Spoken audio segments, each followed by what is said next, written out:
One country has steadily and silently been capturing key sectors: China. It has already clinched victories in several crucial domains: batteries, solar panels, electric car production, and railway systems. However, its ambitions don't stop there. China is now eyeing the semiconductor chip industry, where the last bastion is in the West, until now. So why is China so superior in manufacturing? Let's start around the year 1000 AD. China was unquestionably the most powerful nation in the world. It encompassed over a third of the global population, boasted the most advanced technology, and contributed a staggering 50% of the world's GDP. In comparison, the Western world was far less influential. However, as Europe emerged from its dark ages, China's significance waned, and the West eventually rose to dominate global affairs. Today, this dynamic still largely holds true, but China is experiencing a resurgence. In 1978, China had a GDP of just $200 billion, representing about 4% of the world's GDP. However, China's GDP has since grown to $11 trillion, accounting for one country has steadily and silently been capturing key sectors: China. It has already clinched victories in several crucial domains: batteries, solar panels, electric car production, and railway systems. However, its ambitions don't stop there. China is now eyeing the semiconductor chip industry, where the last bastion is in the West, until now. So why is China so superior in manufacturing? Let's start around the year 1000 AD. China was unquestionably the most powerful nation in the world. It encompassed over a third of the global population, boasted the most advanced technology, and contributed a staggering 50% of the world's GDP. In comparison, the Western world was far less influential. However, as Europe emerged from its dark ages, China's significance waned, and the West eventually rose to dominate global affairs. Today, this dynamic still largely holds true, but China is experiencing a resurgence. In 1978, China had a GDP of just $200 billion, representing about 4% of the world's GDP. However, China's GDP has since grown to $11 trillion, accounting for 15% of the world's economic activity. This economic revival over the past 4 decades is largely attributed to one industry: manufacturing. China has become known as the world's factory, but this wasn't always the case. In the early 20th century, goods were typically produced close to where they were sold. American goods were made in America, European goods in Europe. It was only with the advent of affordable global shipping that companies could shift their production to the other side of the world. But how did China become the manufacturing giant it is today? In 1978, Deng Xiaoping assumed power in the People's Republic of China. After visiting prosperous Asian cities like Bangkok and Singapore, he concluded that China needed to open up to the outside world to succeed to some extent. Deng implemented various reforms, including granting people control over their farms, privatizing businesses, and mostly permitting foreign investment in the country for the first time in decades. He established 4 special economic zones with tax incentives and exemptions from the regulatory restrictions that applied to the rest of the country's investments and trade activities. These special zones essentially represented the free market segments of China. Shenzhen, located in the Guangdong province, was one of these special economic zones. Before its designation as such in 1980, Shenzhen was a small town with around 30,000 residents. Today, its population has swelled to nearly 18 million people, rivaling the size of major global cities like New York and London. It is believed that Shenzhen might be one of the fastest-growing cities in human history. Unlike the other special economic zones, Shenzhen was not an established urban area prior to its designation.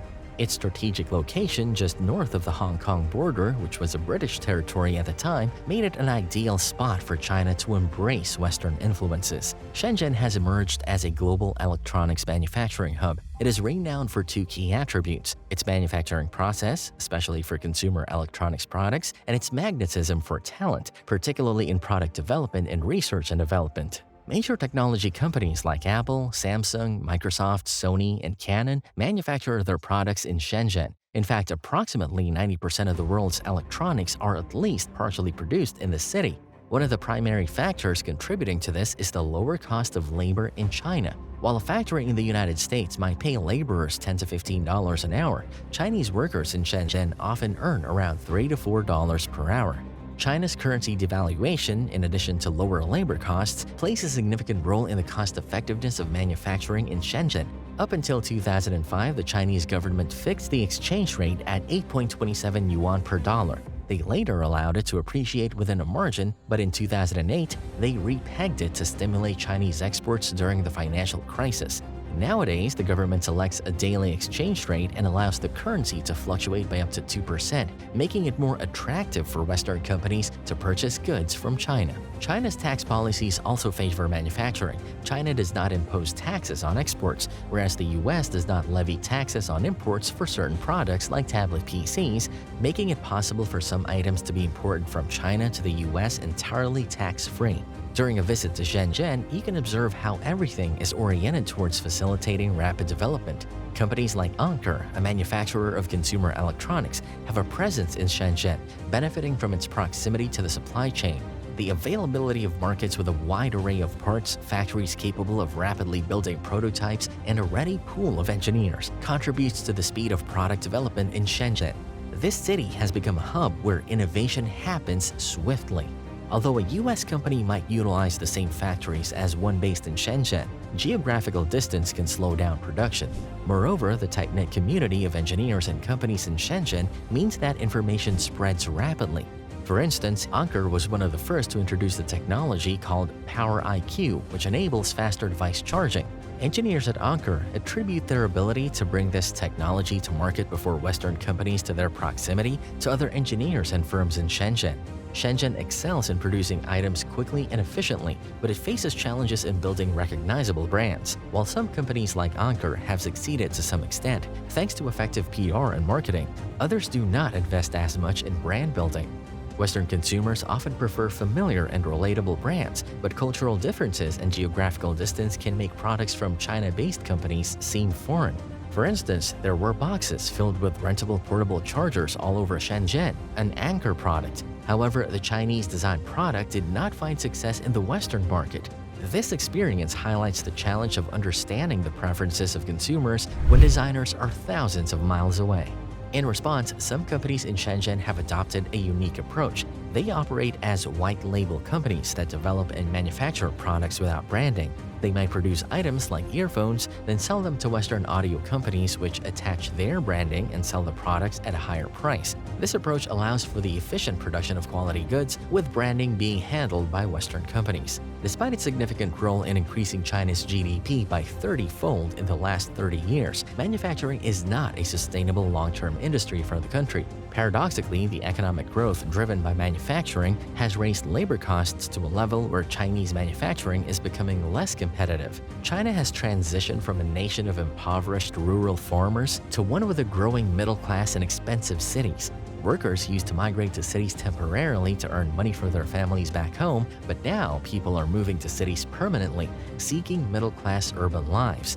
The cost of real estate in central Shenzhen, for example, is almost $1,200 per square foot, surpassing even San Francisco and New York. Even when workers reside outside the city center, higher wages are necessary to afford housing. Simultaneously, manufacturing is becoming less labor-intensive as robots and automation become more advanced and affordable. In 2015, China initiated a program involving significant annual investments to upgrade and automate factories, aiming to maintain competitiveness through lower costs. However, this might not deter companies from relocating. Manufacturing lines that can be automated are likely to shift back to the United States and other Western markets. Robots are equally priced in the United States and China, making manufacturing in the US cost-effective and favorable for public relations. Additionally, labor-intensive jobs that were once abundant in China are now moving to less developed